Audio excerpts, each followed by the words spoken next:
Hello दोस्तों, क्या हाल है। तारीख आज 19 अक्टूबर 2025, दिन संडे रविवार हो गया, हिंदी तिथि चतुर्दशी। और आइए बात करते हैं आज के मुख्य समाचार में देश भर की तमाम बड़ी खबरों पर नजर डालते हैं। दोस्तों, आज के दिन रूप चतुर्दशी या नरक चतुर्दशी के रूप में मनाया जाता है। हिंदी कैलेंडर के मुताबिक कार्तिक मास के कृष्ण पक्ष की चतुर्दशी तिथि को ये नरक चतुर्दशी के रूप में मनाते हैं। दीपावली से ठीक एक दिन पहले ये चतुर्दशी तिथि मनाई जाती है और इसे छोटी दिवाली भी कहा जाता है। कल आपको पता होगा धनतेरस का पर्व मनाया गया, तो धनतेरस से ही दिवाली के त्योहार की शुरुआत हो जाती है, जो कि गोवर्धन पूजा तक चलता है, लगभग 5 दिनों तक। और ये छोटी दिवाली आज के दिन क्यों मनाते दोस्तों, तो पौराणिक कथा के मुताबिक दोस्तों नरकासुर नामक एक दैत्य राक्षस था जो काफी अहंकारी घमंडी था। तो आज के दिन भगवान श्री कृष्ण ने माता सत्यभामा के सहयोग से नरकासुर का वध किया था। और ये वध आज के दिन कार्तिक कृष्ण चतुर्दशी के दिन हुआ था। और उस नरकासुर राक्षस के खात्मे के चलते इस तिथि को नरक चतुर्दशी कहा जाने लगा। यही वजह है कि आज के दिन भगवान श्री कृष्ण की पूजा का विशेष महत्व होता है। तो आप सभी देशवासियों को दिवाली के त्योहार की पर्व की ढेर सारी हार्दिक शुभ मंगल कामनाएं एडवांस में। दिवाली का पर्व आ चुका है दोस्तों, और दीपावली पूजा के दौरान कुछ ऐसे कार्य हैं जो आपको नहीं करने चाहिए, वरना नाराज हो सकती है माँ लक्ष्मी। इस बारे में भी जानकारी मैंने डीएलएस न्यूज चैनल पर कल शाम को एक वीडियो डाला था कि इस बार दिवाली लक्ष्मी पूजन के दौरान ये 5 गलतियां ना करें। तो आप इस वीडियो को देख लीजिएगा चैनल पर जाकर, ये आज की खबरें समाप्त होने के बाद, ठीक है। इसमें आपको दिवाली पूजा के कुछ नियम वगैरह के बारे में जानकारी मिल जाएगी। चलिए आगे बढ़ते हैं अपन खबरों में। देखिए दोस्तों, इस दिवाली भी अयोध्या में नया वर्ल्ड रिकॉर्ड बनाया जा रहा है। आज छोटी दिवाली के मौके पर भी 2100 दीपों से भव्य महाआरती होने जा रही है सरयू तट पर। और बीते दिन धनतेरस के दिन भी देखिए अयोध्या में ड्रोन और लेजर शो का आयोजन हुआ। दिवाली के मौके पर दीपक जलाने के लिए 29 लाख से भी ज्यादा दिए राम की पेड़ी पर बिछा दिए गए हैं। 2100 अर्चकों ने सरयू आरती भी की। और इस बार भी दिवाली पर नया ऐतिहासिक रिकॉर्ड बनने जा रहा है। आज 19 अक्टूबर को 26,11,000 दिए जलाए जाएंगे और श्री राम राज्याभिषेक की झांकी भी निकलेगी यूपी अयोध्या में। फिर 20 अक्टूबर को दिवाली के दिन ड्रोन और लेजर शो का आयोजन होगा राम की पेड़ी पर।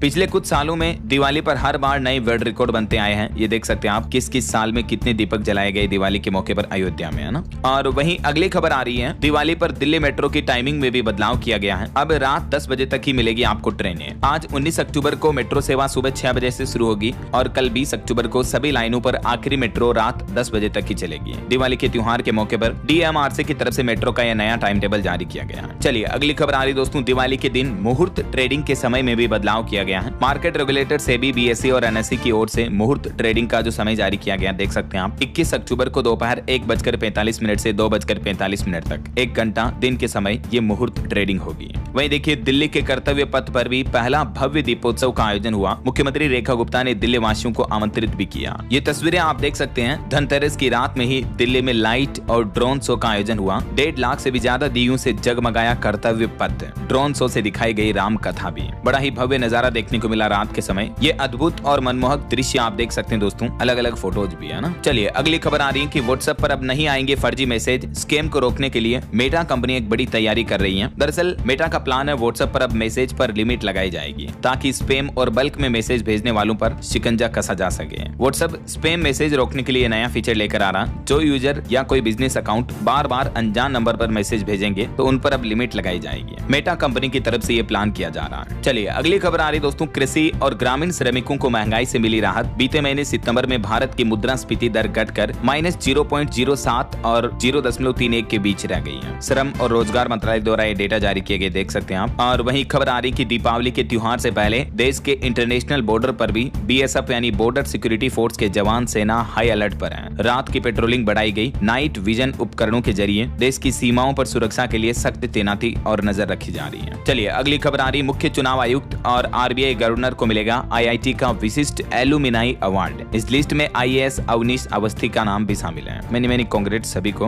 वहीं दोस्तों दिवाली से ठीक पहले सोना भी महंगा हुआ है। देखिए सोना इसी सप्ताह 8,000 रुपए तक महंगा हुआ। चांदी का भाव भी करीब 5,000 रुपए तक बढ़ा। इस साल गोल्ड ने 70% और सिल्वर ने तो 100% तक का रिटर्न दिया है निवेशकों को। India Boolean and jewellers association IBGA के लेटेस्ट रेट के मुताबिक अभी 10 ग्राम 24 कैरेट सोने का भाव सप्ताह भर में 8,000 रुपए बढ़कर 1,29,500 रुपए के करीब पहुंच चुका है। कल ही मैंने आपको रिपोर्ट बताई थी कि सोना पहली बार 1,30,000 के पार पहुंचा और चांदी का रेट भी अभी 1,78,000 के नए ऑल टाइम हाई पर पहुंच गया था 14 तारीख को। उसके बाद थोड़ा सा गिरकर 1,69,000 के लगभग चल रहा है। चलिए दोस्तों, अगली खबर देखिए। दिल्ली हाईकोर्ट ने एक बड़ा फैसला सुनाया पति पत्नी के मामले को लेकर कि सक्षम जीवन साथी को गुजारा भत्ता नहीं दिया जा सकता है। एलिमनी न्याय का एक जरिया है, न कि लोगों को अमीर बनाने का साधन है। दरअसल दिल्ली हाईकोर्ट का कहना है कि मान लीजिए एक पति पत्नी के बीच अगर तलाक हो जाए और पत्नी उसकी जीवन साथी अगर खुद सक्षम है कमाने में, कोई नौकरी करती है, जॉब करती है, तो ऐसी महिला को गुजारा भत्ता देना जरूरी नहीं है। स्थायी गुजारा भत्ता सामाजिक न्याय का एक जरिया है, टूल है, ना कि सक्षम लोगों को अमीर बनाने या उनकी आर्थिक बराबरी करने का साधन है। ये कहना है दिल्ली हाईकोर्ट का। और वहीं देखिए, जम्मू कश्मीर के मुख्यमंत्री उमर अब्दुल्ला बोले कि जम्मू कश्मीर को पूर्ण राज्य का दर्जा मिले, भाजपा से हम कोई समझौता नहीं करेंगे। मोदी ने कभी नहीं कहा कि ये भाजपा सरकार में मिलेगा। इधर कर्नाटक के मुख्यमंत्री सिद्धारमैया भी बोले कि सनातनियों से दूर और आरएसएस से सावधान रहें। अंबेडकर को कांग्रेस ने नहीं बल्कि सावरकर ने चुनाव हराया था, संघ ने झूठ फैलाया। तो ये बिहार विधानसभा चुनाव से पहले कुछ आरोप प्रत्यारोप देखने को मिल रहे हैं। और वहीं खबर देखिए दोस्तों, दिवाली से पहले ही जहरीली हुई दिल्ली की हवा। राजधानी में कई जगहों का AQI तो 350 के भी पार पहुंच चुका है। इस बीच केरल में भारी बारिश हुई, मुल्ला पेरियार डैम भी फिर से ओवरफ्लो हो गया। दक्षिण भारत के कई राज्यों में अभी भी बारिश की चेतावनी है और दिल्ली NCR में अभी प्रदूषण बढ़ने लगा। तो प्रदूषित हवा को रोकने के लिए अभी 2-3 दिन पहले आपको पता होगा ग्रेप 1 की पाबंदियां भी लागू हुई हैं। मैंने आपको बताया था अपडेट। तो दिवाली बाद दिल्ली सरकार कृत्रिम बारिश कराने का भी प्लान कर रही है। चलिए अगली खबर देखिए। भारत की सैन्य ताकत बढ़ाने को लेकर कुछ अच्छे अपडेट आ रहे हैं। 6000 किलोमीटर प्रति घंटा की रफ्तार और जाम करना लगभग असंभव होगा। एस्ट्रा 2 मिसाइल अब और भी घातक होने जा रही है। भारत अपने मिसाइल प्रोग्राम को लगातार रफ्तार दे रहा है। और इस बीच खबर है दोस्तों, DRDO की एक महत्वाकांक्षी परियोजना में अब चाइना भी भारत की मदद करने जा रहा है। एस्ट्रा 2 मिसाइल को और भी ज्यादा पावरफुल बनाने में अब चीन भारत की मदद करेगा। DRDO को चाइना के साथ एक फॉर्मूला भी मिला है और ये वही मिसाइल है दोस्तों जिसका ऑपरेशन सिंदूर के दौरान पाकिस्तान पर लगातार प्रहार किया गया। और वहीं खबर देखिए, भारत का ब्रह्मास्त्र भी बनकर तैयार हुआ। 65,400 करोड़ रुपए से खरीदे जाएंगे 1100 जेट इंजन। 2035 तक IAF यानी इंडियन एयरफोर्स की नई प्लानिंग है। ये भारत अगले दशक में और भी ज्यादा ताकतवर हो जाएगा। ये बड़ी डील करने जा रही है भारत की वायुसेना IAF इंडियन एयरफोर्स है ना। और एयरक्राफ्ट पर भी देखिए केंद्र सरकार का प्लान है। लड़ाकू विमान इंजनों पर 654 अरब रुपए खर्च करने का भी ऐलान किया है। AMCA के लिए वैश्विक साझेदारी भी और तेज होगी। और देखिए, भारतीय वायुसेना के स्वदेशी तेजस विमान ने भी पहली उड़ान भरी। मैंने आपको बताया था अभी एक दिन पहले रक्षा मंत्री राजनाथ सिंह ने महाराष्ट्र के नासिक में ये प्रोडक्शन यूनिट का उद्घाटन किया था, जहां हर साल 8 तेजस विमान बनाए जाएंगे। और इस बीच उत्तर प्रदेश के लखनऊ में भी रक्षा मंत्री राजनाथ सिंह बोले कि भारत पाकिस्तान को अगर जन्म दे सकता है तो आगे क्या कर सकता है ये मुझे बोलने की जरूरत नहीं है। मतलब पाकिस्तान को मार भी सकता है। इसके साथ ही यूपी की राजधानी लखनऊ से ब्रह्मोस मिसाइलों की पहली खेप रवाना हुई और लखनऊ में रक्षा मंत्री राजनाथ सिंह ने पाकिस्तान को भी ये सख्त चेतावनी दी। उन्होंने ये भी कहा कि ऑपरेशन सिंदूर अभी खत्म नहीं हुआ। जीत हमारी आदत है और अब इस आदत को हमें न सिर्फ बनाए रखना है बल्कि इसे और मजबूत करना है। ये तस्वीरें आप देख सकते हैं। ब्रह्मोस मिसाइल की पहली खेप रवाना हुई। मुख्यमंत्री योगी आदित्यनाथ भी इस दरमियान मौजूद रहे। लखनऊ में आयोजित इस कार्यक्रम में रक्षा मंत्री ने यूपी के CM योगी आदित्यनाथ की प्रशंसा यानी तारीफ भी की। CM के दूरदर्शिता और विकासशील नेतृत्व को भी सराहा और CM योगी और रक्षा मंत्री दोनों ने ब्रह्मोस फैसिलिटी में एक पौधारोपण भी किया। सूर्य 1 बना नई मिसाइल। रक्षा मंत्री ने यहाँ PTC इंडस्ट्रीज के टाइटेनियम और सुपर एलॉय प्लांट का भी लोकार्पण किया। वो बोले कि यूपी बना आत्मनिर्भर भारत की नई ताकत। और पाकिस्तान को सख्त चेतावनी देते हुए रक्षा मंत्री ने आगे कहा कि हर इंच जमीन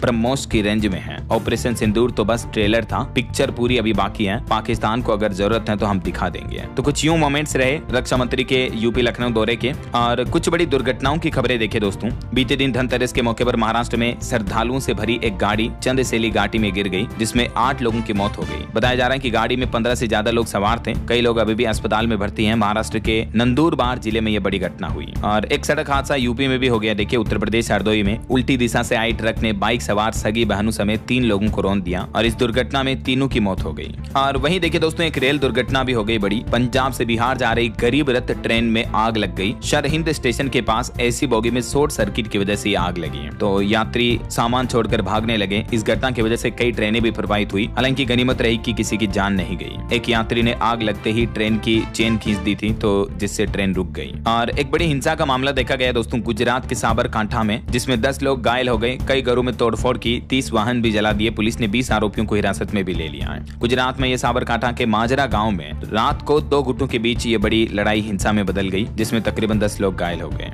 चलिए आगे बढ़ते हैं अपन खबरों में। देखिए, आर्मी चीफ भी बोले कि कभी भी हो सकता है ऑपरेशन सिंदूर 2.0 यानी ऑपरेशन सिंदूर का पार्ट 2 कभी भी आ सकता है। उत्तराखंड के पिथौरागढ़ में महिला जवानों को बताया मां काली और बोले कि रौद्र रूप से बनेगी बेहतरीन लीडर। भारतीय थल सेना प्रमुख उपेंद्र द्विवेदी ने सेना के युवा जवानों को मोटिवेट करते हुए बातें कही। और एक अनोखी पहल देखिए दोस्तों, दीपावली पर एक कंपनी ने अपने स्टाफ को गिफ्ट में दी 51 कारें। चंडीगढ़ में एक फार्मा कंपनी के मालिक ने यह नई पहल की है। इन गाड़ियों में एसयूवी और स्कॉर्पियो तक की कारें शामिल हैं। चंडीगढ़ की फार्मास्यूटिकल कंपनी MITS ने अपने 51 कर्मचारियों को दिवाली बोनस के तौर पर ये देखिए कारें वितरित की हैं। और वहीं खबर आ रही है, उत्तराखंड के बद्रीनाथ धाम 12 क्विंटल गेंदे के फूलों से सजाए गए। दिवाली के मौके पर 25 नवंबर को ये मंदिर के कपाट भी बंद हो जाएंगे। और उत्तराखंड में धनतेरस पर भी आध्यात्मिक संगम देखने को मिला। बद्रीनाथ में कुबेर और यमराज की एक साथ पूजा हुई। जागेश्वर में विराजते हैं धनदेव। PM मोदी भी यहाँ के दर्शन कर चुके हैं। आप भी घर बैठे ही दर्शन कर लीजिए ये पवित्र तीर्थ स्थल के। और वहीं देखिए, उत्तराखंड सरकार एक नियम में भी बड़ा बदलाव करने जा रही है। देखिए, अब लिव इन में रहने वाले लड़के लड़कियों की जानकारी पेरेंट्स को नहीं बताएगी सरकार। उत्तराखंड में UCC के नियमों में ये बदलाव की तैयारी की जा रही है। इस मामले से जुड़े कुछ याचिकाकर्ता बोले कि मुद्दों से भटकाने वाली बात है,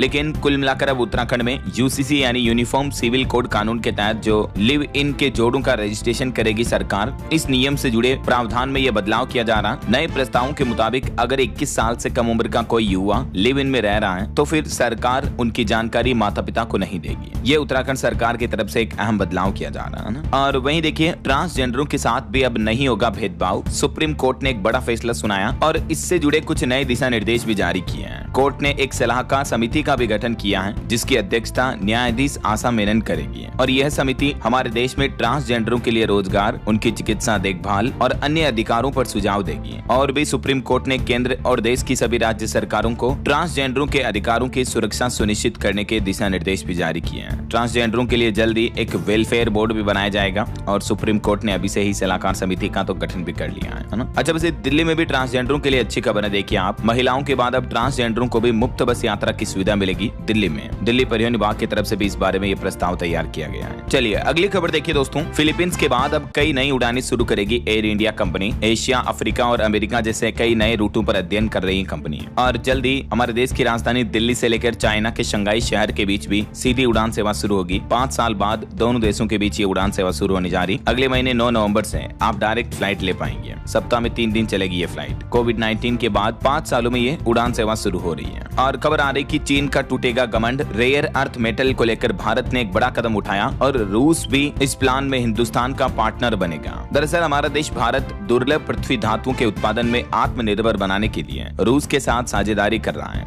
और इस सहयोग का मकसद है चाइना पर डिपेंडेंसी को कम करना। तो भारत में जल्दी रेयर अर्थ मेटल को लेकर माइनिंग वगैरह में रशिया गवर्नमेंट साथ में मिलकर भारत में इन परियोजनाओं को शुरू करने जा रही है ना। वहीं खबर आ रही, दिवाली और छठ पर बिना तत्काल सेवा के same day train ticket booking का आसान तरीका शुरू किया है। IRCTC ने त्योहारों के मौके पर यात्रियों के लिए ये नई सुविधा शुरू की है। आप IRCTC के वेबसाइट या मोबाइल ऐप पर इस फीचर का यूज करके ये लाभ ले सकते हैं। और देखिए, एयर कंडीशनर LED संबंधित PLI योजना के लिए भी आवेदन की अंतिम तिथि को सरकार ने 10 नवंबर तक बढ़ा दिया है। वहीं खबर है, FIO ने लॉन्च की ग्लोबल टेंडर सर्विस। भारतीय निर्यातकों यानी एक्सपोर्टर्स की भी वैश्विक स्थिति मजबूत होगी। और एक रिपोर्ट आ रही कि GST कटौती से हमारे देश में इलेक्ट्रॉनिक्स और ऑटोमोबाइल दोनों की बिक्री बढ़ी है, जिससे आगे आने वाले कुछ महीनों में रोजगार और निर्यात यानी एक्सपोर्ट में भी तेजी की उम्मीद दिख रही है। केंद्रीय मंत्री अश्विनी वैष्णव का कहना है कि GST सुधारों से 20 लाख करोड़ रुपए की अतिरिक्त इलेक्ट्रॉनिक्स खपत बढ़ने की उम्मीद है। नवरात्रि के बाद से ही त्योहारी सीजन में ये अच्छी खासी बिक्री में बढ़ोतरी देखने को मिली है। और वहीं खबर देखिए, राजस्थान के मुख्यमंत्री भजन लाल ने कल धनतेरस के मौके पर लाखों किसानों को बड़ा तोहफा दिया। 72 लाख से भी ज्यादा किसानों के खातों में किसान सम्मान निधि योजना की चौथी किस्त के रूप में 718 करोड़ रुपए ट्रांसफर किए। इस योजना के तहत 1-1 हजार रुपए किसानों के बैंक खातों में भेजे गए। जैसे केंद्र सरकार की PM किसान सम्मान निधि योजना होती है ना, वैसे ही राजस्थान गवर्नमेंट की है CM किसान सम्मान निधि योजना चलाई जाती है ना। तो धनतेरस के मौके पर किसानों को ये अच्छा तोहफा दिया है राजस्थान गवर्नमेंट ने। चलिए खबर देखिए, हरियाणा में IPS मामले को लेकर अब CBI से जांच कराने की मांग की जा रही है। इसको लेकर हाईकोर्ट में याचिका लगाई गई। SIT उनकी पत्नी के भी बयान लेगी और उनके द्वारा लिखे गए फाइनल नोट पर सिग्नेचर की भी जांच की जाएगी। वहीं हाल ही में कुछ महीनों पहले जो हरियाणा के गुरुग्राम में आपको पता होगा, एक international tennis player Radhika Yadav की उनके पिता ने जान ले ली थी। इस मामले पर खबर आ रही, चार्जशीट में पहली बार ये सच सामने आया। उनकी मां मंजू बोली कि उनके पति के पास लाइसेंसी रिवॉल्वर है, लेकिन उन्होंने उनकी बेटी पर गोली चलाते हुए नहीं देखा है। ये अब चार्जशीट में खुलासा सामने आ आ रहा है। और असम के सिंगर जुबिन गर्ग की मौत के मामले पर खबर आ रही कि अब सिंगापुर जाकर जांच करेगी असम पुलिस। वरिष्ठ अधिकारी बोले कि सही दिशा में छानबीन चल रही है। वहीं बिहार चुनाव को लेकर खबर आ रही, देखिए गृह मंत्री अमित शाह ने बीते दिन बिहार विधानसभा चुनाव का संबोधन करते हुए कहा कि महागठबंधन में न सीटें तय हैं न ही नेता तय है।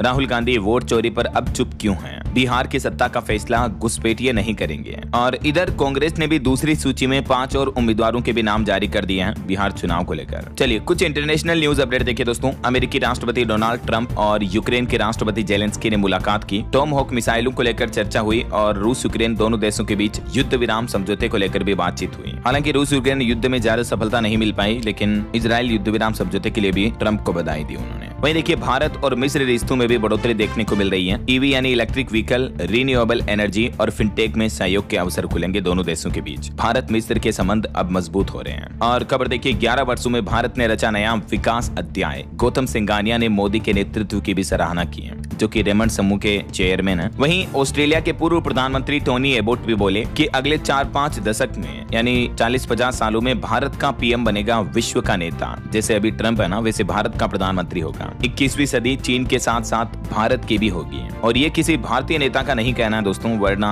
आप इन खबरों को पॉलिटिक्स से जोड़कर देखोगे। ये कहना है ऑस्ट्रेलिया के पूर्व प्रधानमंत्री टोनी एबोट का। और नेताओं का, दुनिया के दिग्गजों का यह अनुमान बताता है कि भारत सही दिशा में आगे बढ़ रहा है। और वहीं खबर देखिए पाकिस्तान ने फिर की एयर स्ट्राइक, क्रिकेटरों पर बरसाए बम, 3 अफगान खिलाड़ियों की भी मौत हो गई। दरअसल दोस्तों पाकिस्तान अफगानिस्तान के बीच जंग अभी भी जारी है और बीते दिन पाकिस्तानी एयर स्ट्राइक में 3 अफगान क्रिकेटर खिलाड़ियों की मौत हो गई। हालांकि वैसे दोनों देशों के बीच सीज फायर हुआ था, लेकिन सीज फायर तोड़कर पाकिस्तान ने नापाक हरकत की और ये हमला कर दिया। इस हमले में कई घर तबाह हो गए। अफगानिस्तान बोला कि हम मुंह तोड़ जवाब देंगे। और ये वो 3 क्रिकेटर हैं जो पाकिस्तान के हमले में मारे गए। देख सकते हैं इनके नाम वगैरह भी। और वहीं खबर है दोस्तों बांग्लादेश की राजधानी ढाका के इंटरनेशनल एयरपोर्ट पर भी आग लग गई। उसके बाद सभी फ्लाइट्स रोकी गई। कार्गो एरिया जलकर खाक हुआ। दिल्ली से बांग्लादेश जा रही फ्लाइट भी कोलकाता भेजी गई। वहीं देखिए पाकिस्तान के आर्मी चीफ बोले कि पाकिस्तान में आतंक फैला रहा भारत एरिया में बड़ा है तो महफूज न समझे, हमारे हथियार कहीं भी हमला कर सकते हैं। ये देखिए पाकिस्तानी आर्मी चीफ आसिम मुनीर ने एक बार फिर से भारत को नापाक धमकी दी। पाकिस्तान के रक्षा मंत्री भी बोले कि अफगानी हमारे देश से वापस जाएं, हमारी जमीन 25 करोड़ पाकिस्तानियों के लिए है, उन लोगों को भारत पाले। तो ये बयानबाजी देखने को मिल रही है। इस बीच एक और इंटरनेशनल न्यूज अपडेट आ रहा है कि पुर्तगाल में अब सार्वजनिक जगहों पर बुर्का पहनने पर भी रोक होगी। नियम तोड़ने पर 4 लाख रुपए तक का जुर्माना भी देना पड़ेगा। और वहीं देखिए भारत ब्रिटेन व्यापार समझौते को ब्रिटेन के पूर्व प्रधानमंत्री ऋषि सुनक ने दुनिया के लिए एक सकारात्मक संदेश बताया। तो ये कुछ इंटरनेशनल माहौल चल रहा है। और चलिए आगे बढ़ते हैं दोस्तों अब अपन खबरों में, लेकिन इससे पहले आज के कुछ मौसम समाचार पर नजर डाल लेते हैं। और एक छोटी सी रिक्वेस्ट आपसे ये है कि अगर आप DLS न्यूज चैनल से अभी तक भी जुड़े नहीं हो तो जुड़ जाइए, चैनल को सब्सक्राइब करके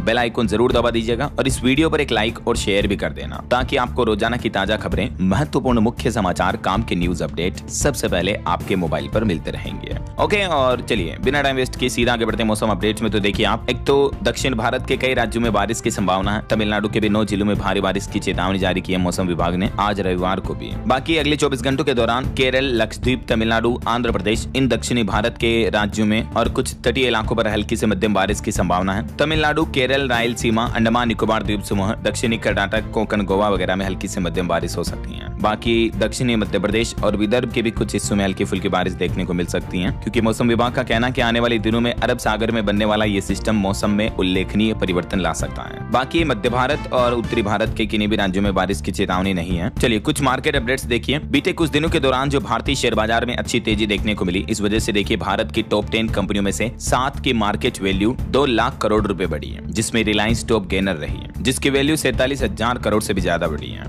वहीं HDFC बैंक का दूसरी तिमाही में मुनाफा 11% बढ़ा। इसके शेयर ने एक साल में 19% तक का रिटर्न दिया। चलिए खेल समाचार से खबर आ रही, दुबई में 15 से 18 दिसंबर के बीच होगा IPL ऑक्शन। 20 मार्च से अगले साल 2026 से मतलब IPL की नई लीग शुरू होगी। और भारत के लिए बड़े गर्व की बात देखिए, ज्योति सुरेखा वेन्नम ने वर्ल्ड कप फाइनल में ब्रॉन्ज मेडल जीता। ये पहली भारतीय महिला बन चुकी है जो कंपाउंड तीरंदाज बनी। ब्रिटेन की एला गिब्सन को 150-145 से हराया। मेनी कांग्रेट्स ज्योति को।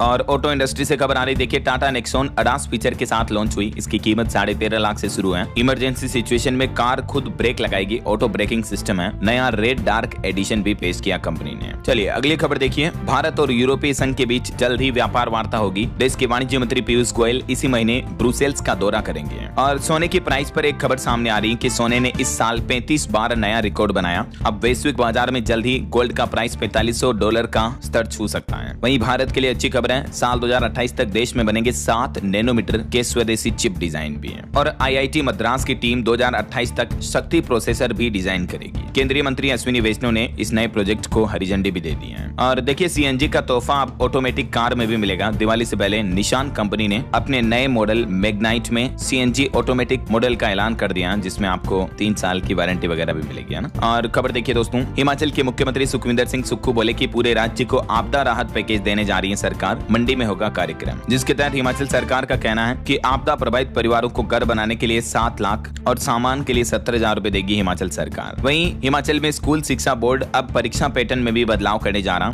अध्यक्ष ने ऐलान किया, कर्मियों को DA वगैरह भी मिलेगा और हिमाचल के एग्जाम पैटर्न में कुछ बदलाव देखने को मिलेंगे आपको। बोर्ड ने इसके लिए प्रश्न पत्र बैंक भी तैयार कर लिया, तो आप HPBOSE के ऑफिशियल पोर्टल पर डिटेल चेक कर लीजिएगा, है ना। और खबर आ रही दोस्तों, लेह लद्दाख हिंसा मामले के बाद अब नए आदेश जारी हुए। लेह में बिना अनुमति के जुलूस, रैली और मार्च निकालने पर प्रतिबंध रहेगा। SSP की रिपोर्ट पर DM की तरफ से आदेश जारी किया गया। वहीं लाल आतंक नक्सलवाद पर एक बड़ा प्रहार देखिए, 208 नक्सलियों ने डाले हथियार, जिसमें 110 महिलाएं और 98 पुरुष शामिल हैं। कई बड़े कैडर के नक्सली भी शामिल हैं। छत्तीसगढ़ में बीते दिन सैकड़ों और नक्सलियों ने भी आत्मसमर्पण कर दिया।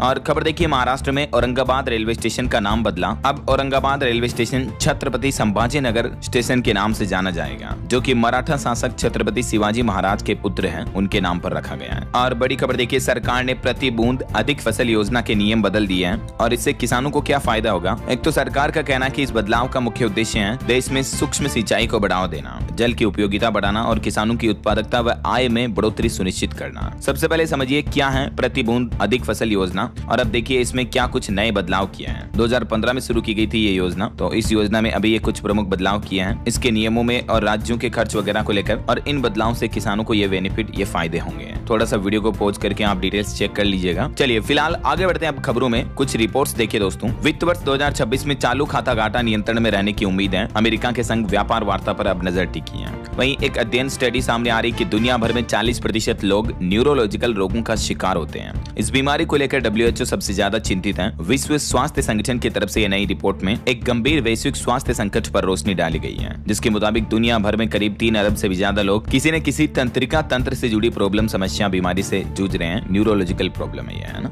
वहीं रोजगार को लेकर भी एक रिपोर्ट सामने आ रही कि त्योहारी सीजन में अस्थायी रोजगार पाने के लिए भी डिजिटल कौशल अनिवार्य है। टीम लीज एडहेक की रिपोर्ट में बताया गया, तो कहीं न कहीं जॉब पाने के लिए आपको थोड़ा बहुत कंप्यूटर आना और टेक्नोलॉजी, डिजिटल चीजें सीखना जरूरी है आजकल के जमाने में, है ना। और एक रिपोर्ट देखिए, तेजी से पिघल रही है हिमनद झीलें। पिछले 14 सालों में ही 27% तक बढ़ा जल फैलाव। कई राज्यों की झीलों के हालात भी बदले, खास करके भारत के पहाड़ी राज्यों में झीलों को लेकर ये रिपोर्ट सामने आई, जैसे लद्दाख, जम्मू कश्मीर, हिमाचल, उत्तराखंड, सिक्किम, अरुणाचल प्रदेश वगैरह में झीलों का फैलाव बढ़ता जा रहा है। और आपकी सेहत को लेकर एक और रिपोर्ट देखिए, ताजी सब्जियां, फल और मेवे, ये चीजें रोजाना शुद्ध खाने से आपके शरीर में 30% तक उच्च रक्तचाप यानी high blood pressure, BP high होना व हृदय रोग का खतरा भी कम होता है, यानी हार्ट अटैक वगैरह की संभावना और BP हाई लो होने की संभावना 30% तक गिर जाती है, सिर्फ इस बात से कि अगर आप रोज शुद्ध चीजें खा रहे हो, जैसे ताजी सब्जियां, ताजे फल वगैरह, ये चीजें, समझ रहे हो। हालिया वैज्ञानिकों की खुद रिसर्च में ये बात सामने आई है। हार्वर्ड यूनिवर्सिटी की रिसर्च बताती है ये स्वस्थ जीवन शैली आपके स्वास्थ्य का मुख्य आधार बन गया है। जबकि इसके विपरीत देखिए, शहरी इलाकों में जो लोग बाग आजकल ये बर्गर, नूडल्स, चिप्स वगैरह फास्ट फूड खाते हैं ना, ये धूम्रपान की तरह घातक होते हैं। जितने भी अल्ट्रा प्रोसेस्ड फूड होते हैं, ये नए जमाने का धीमा जहर बनते जा रहे हैं। इसीलिए पिज्जा, बर्गर, फास्ट फूड ना खाएं और बल्कि हरी ताजी सब्जियां, फल, फ्रूट, ये चीजें खाएं। समझ रहे हो। अब ये दोनों वैज्ञानिकों की रिसर्च है, कोई बनी बुनाई बातें नहीं है। सालों तक साइंटिस्ट ने रिसर्च किया, तब जाकर पता चला है। इसके अलावा आजकल आपको पता होगा युवाओं में हार्ट अटैक के मामले भी काफी ज्यादा बढ़ रहे हैं, तो आप अपने हार्ट को भी सेफ और सुरक्षित रख सकते हैं कुछ डेली रूटीन को फॉलो करके। जैसे फिजिकल एक्टिविटी जरूरी है, थोड़ा बहुत जिम करें, स्विमिंग करें या कुछ भी फिजिकल एक्टिविटी करें, रनिंग करें, और तनाव, स्ट्रेस ना लें, नींद पूरी करें। ये चीजें आपके हार्ट अटैक के खतरे को काफी कम करती हैं। और बाकी वेट मैनेजमेंट जरूरी है, आपका बॉडी वेट ज्यादा नहीं होना चाहिए, मोटापे को दूर करें, कुल मिलाकर मोटापा है तो, ठीक है ना। चलिए अगली खबर देखिए, हैं भारतीय रेलवे के खिलाफ फेक न्यूज फैलाने वालों की अब खेल नहीं, 20 से ज्यादा सोशल मीडिया हैंडल्स पर होगी FIR। त्योहारी सीजन में इंडियन रेलवे की तरफ से नई पहल की जा रही रेलवे को लेकर अगर कोई भी फेक न्यूज, गलत न्यूज फैलाता है तो रेलवे का कहना है कि अब बख्शा नहीं जाएगा और सख्त एक्शन लिया जाएगा। 24 आवर्स निगरानी रहेगी, हर पोस्ट पर नजर रखी जाएगी। इंडियन रेलवे ने ये अपने ऑफिशियल ट्विटर हैंडल और सोशल लिंक्स भी शेयर किए हैं। चलिए खबर देखिए, DDA फ्लैट्स में अब मिलेगी लग्जरी फील, पहली बार प्रीमियम हाउसिंग लॉन्च करने जा रही है। दिल्ली डेवलपमेंट अथॉरिटी की तरफ से ये प्रीमियम फ्लैट्स का पैकेज लॉन्च किया गया है। और देखिए, मार्केट रेगुलेटर सेबी के इस कदम से चमकेगा कमोडिटी बाजार, निवेशकों के लिए नए मौके भी खुलेंगे। दरअसल हाल ही में सेबी ने कमोडिटी, डेरिवेटिव और बॉन्ड बाजारों को ज्यादा पारदर्शी, मजबूत और आकर्षक बनाने के लिए ये नया प्लान बनाया है। मार्केट रेगुलेटर सेबी का कहना है कि नगद, इक्विटी और डेरिवेटिव बाजार पर जोर दिया जाएगा। विदेशी निवेशकों के लिए नए अवसर बनाए जाएंगे, उनके लिए भी नियमों को आसान किया जाएगा। और भी ज्यादा जानकारी आप देख सकते हैं। और वही खबर आ रही है कि अब UPI से भी रिडीम हो सकेगा म्यूचुअल फंड का पैसा। ये कुछ कंपनियों की तरफ से डील की गई है, साझेदारी की गई है, जिसके तहत आपको ये नया फीचर मिलेगा। ठीक है। और इसके अलावा खबर आ रही कि भारत जल्द ही कर सकता है मिसाइल का परीक्षण, बंगाल की खाड़ी में होगा शक्ति प्रदर्शन, नोटेम जारी हुआ। यह परीक्षण 30 अक्टूबर से 1 नवंबर के बीच किया जाएगा। और चुनाव आयोग का प्लान देखिए, अब हर कोई डालेगा वोट। ECI यानी इलेक्शन कमीशन ऑफ इंडिया यानी भारतीय चुनाव आयोग की तरफ से ऐलान किया गया है कि मतदान के लिए मिलेगी पेड लीव। यानी बिहार विधानसभा चुनाव वगैरह आ रहे हैं, इसमें वोट डालने के लिए लोगों को जिस भी दिन वोट पड़ रहे हैं उस दिन बिना कटौती के छुट्टी दी जाएगी, चाहे वो कहीं भी काम कर रहे हो, समझ रहे हो। वहीं बिहार विधानसभा चुनाव में सबसे युवा उम्मीदवार बनी मैथिली ठाकुर, 23 वर्षीय, जिन्होंने अपनी 2 करोड़ से भी ज्यादा की संपत्ति घोषित की है चुनावी नामांकन में। और खबर देखिए, डाक से घर पहुंचेगी दवा, नहीं जाना पड़ेगा स्वास्थ्य केंद्र। डाक विभाग और ECHS ने शुरू की नई सर्विस। पूर्व सैनिकों और उनके परिवारों को अब दवा लेने के लिए स्वास्थ्य केंद्र नहीं जाना पड़ेगा, बल्कि इंडिया पोस्ट सीधे उनके घर तक दवाइयां पहुंचा देगा। वहीं देखिए, दिवाली से पहले दिल्ली सरकार ने एक और खुशखबरी दी है। कारोबारियों के खातों में 738 करोड़ रुपए का GST रिफंड भी जमा किया। और आपको एक सावधान करने वाली खबर बताता हूं, देखिए आप गलती से भी इस लिंक पर क्लिक मत करना। PIB फैक्ट चेक ने बताया कि ये लिंक बैंक डिटेल्स चुरा रहा है। एड्रेस अपडेट वाला मैसेज भेजा जा रहा है आजकल लोगों को साइबर ठगों की तरफ से। ये देख सकते हैं, इस तरह का मैसेज आता है कि kindly update your delivery location address with in 12 hours, और इसके नीचे ये लिंक दी हुई। तो PIB फैक्ट चेक का कहना कि ये सस्पिशियस लिंक है और इस पर क्लिक ना करें, वरना आपके बैंक खाते की डिटेल्स उल्टी ये स्कैमर्स चुरा सकते हैं और आपके साथ धोखाधड़ी हो सकती है, समझ रहे हो। तो ऐसे किसी भी लिंक पर क्लिक करके कभी एड्रेस वगैरह अपडेट ना करें, वरना दोस्तों आपके साथ उल्टा फ्रॉड हो सकता है। ये PIB फैक्ट चेक की तरफ से ट्वीट करके जानकारी शेयर की गई। ये इंडिया पोस्ट की तरह मिलता जुलता लिंक है, लेकिन फेक लिंक है ये। और खबर देखिए, दिल्ली से नोएडा एयरपोर्ट अब आप सिर्फ 21 मिनट में पहुंच पाएंगे। हाई स्पीड रेल कॉरिडोर बनेगा NCR की लाइफलाइन। इस प्रोजेक्ट के बाद कई इलाकों में इस रूट से जुड़ी प्रॉपर्टी की कीमतें भी बढ़ने वाली हैं। दिल्ली NCR के लोगों के लिए बड़ी खुशखबरी सामने आई है। अब 21 मिनट में दिल्ली से एयरपोर्ट तक का सफर पूरा कर पाएंगे आप। ये देख सकते हैं आप, इस कॉरिडोर और रूट के बारे में ज्यादा प्लानिंग भी है। और खबर आ रही कि प्रधानमंत्री नरेंद्र मोदी भी जल्द ही बिहार चुनाव में गरजेंगे। 10 जनसभाएं करेंगे। 24 तारीख से ही उनका चुनावी जनसभाओं का सिलसिला शुरू होगा बिहार के समस्तीपुर से। और एक रिपोर्ट सामने आ रही कि 10 वर्षों में 50% सरकारी भवनों पर भी नहीं लगे सोलर पैनल, जबकि 2000 मेगावाट सौर ऊर्जा प्राप्त करने का लक्ष्य जो है वो अधूरा ही है। दिल्ली में यह आंकड़ा सामने आ रहा है। हालांकि दिल्ली में सोलर एनर्जी को बढ़ावा देने के लिए हाल ही में दिल्ली सरकार ने एक नया अभियान भी शुरू किया। सोलर सखी के नाम से गाँव में सौर ऊर्जा को बढ़ावा देने के लिए लोगों को ये जागरूक करेगी सखियां। और वहीं देखिए, दिल्ली में पार्किंग के भी नियम बदल चुके हैं। अब मनमाना शुल्क नहीं ले पाएंगे, QR कोड से होगी एंट्री और MCD ऐप से होगा भुगतान। वहीं देखिए, हिमाचल प्रदेश में HRTC पेंशनरों को दिवाली से पहले मिली सितंबर की पेंशन। हिमफेड कर्मियों को महंगाई भत्ता भी दिया जाएगा। हिमाचल के सुकू सरकार ने यह ऐलान किया है। और वहीं उत्तराखंड में देखिए, खनन सुधारों के लिए उत्तराखंड को मिला 100 करोड़ का पुरस्कार। मंत्रालय की तरफ से ये रिपोर्ट भी जारी की गई। और वहीं दोस्तों, इस बार उत्तराखंड के 25वें स्थापना दिवस को बड़ा ही ऐतिहासिक मनाया जाएगा। राष्ट्रपति द्रौपदी मुर्मू और PM मोदी भी इसमें शामिल होंगे। 9 नवंबर को यह स्थापना दिवस होगा। और दीपावली पर भी अतिरिक्त बस सेवाएं संचालित करेगा उत्तराखंड परिवहन निगम। अधिकारियों की जिम्मेदारी तय की गई। वहीं हरियाणा की नायब सिंह सैनी सरकार ने भी बुजुर्गों को दिवाली गिफ्ट दिया। वृद्धावस्था पेंशन में बढ़ोतरी कर दी है। अगले महीने नवंबर से ही 200 रुपए बढ़ी हुई पेंशन मिलेगी। अब पेंशन 3200 रुपए मिलेगी, जो कि पहले 3000 थी, है ना। बुढ़ापा पेंशन में यह बढ़ोतरी की गई है हरियाणा के CM नायब सिंह सैनी की तरफ से। और वहीं पंजाब सरकार का बड़ा ऐलान देखिए, 5 लाख रुपए तक का कैंसर इलाज अब बिल्कुल मुफ्त होगा। होमी भाभा कैंसर अस्पताल ने लाखों लोगों को नई जिंदगी भी दी। और तमिलनाडु सरकार की याचिका पर सुप्रीम कोर्ट ने निर्देश दिया, राष्ट्रपति संदर्भ के फैसले तक इंतजार करें। ये इस मामले को लेकर फैसला सुनाया है। वहीं खबर आ रही कि दिवाली पर उत्तर प्रदेश के मुख्यमंत्री योगी आदित्यनाथ ने भी बड़ी सौगात दी। अब गांव तक दौड़ेगी जनता सेवा। बस किराए में 20% तक की छूट मिलेगी इस त्योहारी सीजन पर। यूपी से जुड़े कुछ और अपडेट देखिए दोस्तों। यूपी सरकार का बड़ा फैसला, अब 2 साल तक बढ़ाई गई इलेक्ट्रिक व्हीकल पर पंजीकरण की छूट। स्ट्रॉन्ग हाइब्रिड कारों पर छूट को समाप्त कर दिया है। बाकी EV वाहनों के लिए यूपी की योगी सरकार ने फैसला लिया। 2027 तक अब ये योजना लागू रहेगी। और उत्तर प्रदेश में सरकारी विद्यालय विद्यालयों में नियमित निगरानी की जाएगी व काउंसलिंग पर रहेगा जोर। शिक्षा योजनाओं की धीमी रफ्तार पर अपर मुख्य सचिव ने सख्त निर्देश जारी किए हैं। वहीं यूपी में देखिए 6 बड़े रेलवे स्टेशनों पर आज 19 अक्टूबर से नहीं मिलेगा प्लेटफॉर्म टिकट। 24 घंटे निगरानी कर रहे हैं अधिकारी भी। दिवाली, छठ पर्व वगैरह के त्योहारों को देखते हुए इन रेलवे स्टेशनों पर ये प्लेटफॉर्म टिकट की बिक्री पर रोक लगाने का आदेश दिया है। और योगी सरकार के मिशन शक्ति से दमक उठा दीपावली उत्सव भी। 1090 और 112 हेल्पलाइन नंबरों से सजे दीप। तो ये कुछ उत्तर प्रदेश का माहौल चल रहा। और चलिए आगे बढ़ते हैं अपन खबरों में। देखिए सरकार ने देश के सरकारी बैंकों को आदेश जारी किया और कहा कि शेयर बाजार में सब्सिडरी कंपनियों की लिस्टिंग में तेजी लानी होगी। वहीं भारतीय स्टेट बैंक SBI ने भी बॉन्ड जारी करके 7500 करोड़ रुपए जुटाए। नए 52 वीक हाइक पर पहुंचे अभी SBI बैंक के शेयर। और भारतीय डाक विभाग ने ECHS लाभार्थियों के लिए शुरू की दवाइयों की होम डिलीवरी। घर तक दवाइयां पहुंचाएंगे डाकिया, मैंने आपको बताया था अपडेट। वहीं इतिहास में पहली बार भारत का गोल्ड रिजर्व भी $100 बिलियन के पार पहुंच चुका है। सोने ने बम्पर रिटर्न दिया जिससे RBI की गोल्ड रिजर्व की वैल्यू भी बढ़ी है। और देखिए PM मोदी ने दिवाली का तोहफा लोगों तक पहुंचाया। वित्त मंत्री निर्मला सीतारमण ने पेश किया GST 2.0 का रिपोर्ट कार्ड भी है कि GST रिफॉर्म की वजह से देश में क्या क्या उपलब्धियां देखने को मिली हैं। जैसा कि मैंने आपको बताया था, वाहन और इलेक्ट्रॉनिक्स की बिक्री में अच्छा उछाल हुआ। कंजप्शन बढ़ा है देश में ऑल ओवर, है ना। वहीं धनतेरस के मौके पर करीब 1 लाख करोड़ का कारोबार हुआ। लोगों ने खरीदा 60,000 करोड़ का सोना चांदी भी है। वहीं भारत के लिए बड़े गर्व की बात देखिए, भारत ने पहला स्वदेशी एंटीबायोटिक विकसित किया। जीन थेरेपी में यह बड़ी सफलता मिली है इंडिया को। और भारत AI और विश्व स्वास्थ्य संगठन WHO ने 2026 शिखर सम्मेलन में ग्लोबल साउथ कैश बुक के लिए AI स्वास्थ्य सेवा सारांश भी मांगे हैं। तो इस ऑनलाइन पोर्टल पर आपको इसके बारे में ज्यादा डिटेल्स देखने को मिल जाएगी। इस ईमेल पर भी संपर्क कर सकते हैं। और खबर है 11वां भारत अंतर्राष्ट्रीय विज्ञान महोत्सव चंडीगढ़ में आयोजित किया जाएगा 6 से 9 दिसंबर तक। वहीं भारत और इंडोनेशिया ने 5वां समुद्र शक्ति नौसैनिक अभ्यास भी शुरू किया। और UIDAI यानी आधार नियामक संस्था उदय ने आधार शुभंकर डिजाइन प्रतियोगिता भी शुरू की, जिसमें आप 1 लाख रुपए तक जीत सकते हैं। आधार कार्ड को मैनेज करने वाली संस्था उदय की तरफ से आधार मैस्कोट डिजाइन प्रतियोगिता की घोषणा की गई है, जिसका उद्देश्य आधार कार्ड के लिए आपको एक आधिकारिक दृश्य यानी ऑफिशियल विजुअल एम्बेसडर का चयन करना है। विजेताओं को कुल 1 लाख रुपए तक के नगद पुरस्कार और प्रमाण पत्र वगैरह भी दिए जाएंगे। 31 अक्टूबर तक ये प्रविष्टियां जमा की जा सकती हैं। इसमें ज्यादा डिटेल्स आपको उदय के पोर्टल पर भी देखने को मिल जाएगी। बाकी माई गवर्नमेंट पर चेक कर लीजिएगा। पुरस्कार कितने कितने होंगे? प्रथम पुरस्कार 50,000 का होगा, दूसरा और तीसरा 30 और 20,000 का होगा। माई गवर्नमेंट पोर्टल के माध्यम से इस कॉन्टेस्ट में हिस्सा ले सकते हैं आप और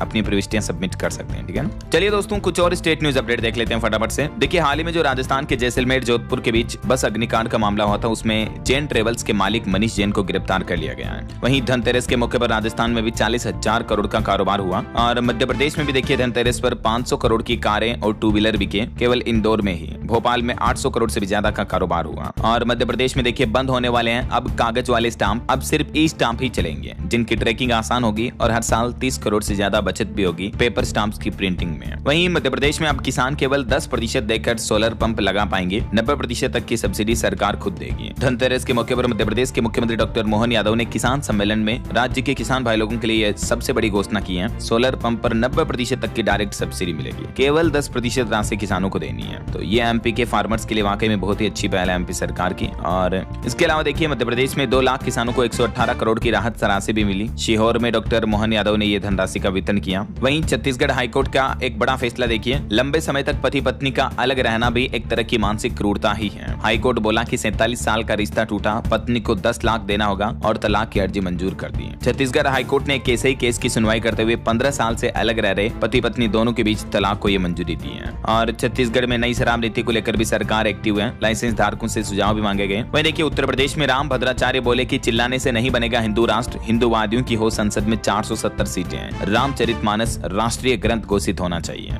और उत्तर प्रदेश में भी देखिए धनतेरस के मौके पर केवल मेरठ में ही 500 से ज्यादा iPhone 17 की बिक्री देखने को मिली। 50,000 करोड़ के बिजनेस का अनुमान लगाया जा रहा है। वहीं मौसम विभाग का कहना है कि झारखंड राज्य में दीपावली के मौके पर 8 जिलों में बारिश की संभावना है। झारखंड के दक्षिण पश्चिमी जिलों पर असर होगा। और खबर है हिमाचल में लगेंगे 13,000 मेगावाट के पावर प्रोजेक्ट, 65,000 करोड़ रुपए का निवेश किया जाएगा। 4 सालों में पूरा करने का लक्ष्य तय किया है। ओके, और चलिए दोस्तों कुछ एजुकेशनल अपडेट्स देख लेते हैं फटाफट से। देखिए दिल्ली के सरकारी स्कूलों में 11वीं की शारीरिक शिक्षा की परीक्षा रद्द की गई। नई डेट अब 31 अक्टूबर को आयोजित होगी है। वहीं रेलवे में अप्रेंटिस के 1104 पदों पर भर्ती निकली। फीस 100 रुपए रहेगी। 10वीं पास भी अप्लाई कर पाएंगे और इसकी लास्ट डेट है 15 नवंबर। ठीक है। इसके अलावा ONGC में 2623 पदों पर भर्ती निकली है। इसकी लास्ट डेट 6 नवंबर है। और चंडीगढ़ पुलिस कर्मियों को विदेश मंत्रालय में नौकरी का मौका 20 अक्टूबर तक आवेदन कर सकेंगे। 5 साल का अनुभव जरूरी मांगा है। चलिए अंत में आज के राशिफल पर नजर डाल लेते हैं। तो देखिए सिंह राशि वालों की डेली इनकम बढ़ेगी और कन्या राशि वालों के भी रुके काम कम मेहनत में आज पूरे होने की संभावना बन रही है। और भी कुछ अलग अलग राशियों का राशिफल आप देख सकते हैं स्क्रीन पर। और हाँ दोस्तों, आप मुझे कमेंट करके बताइए कि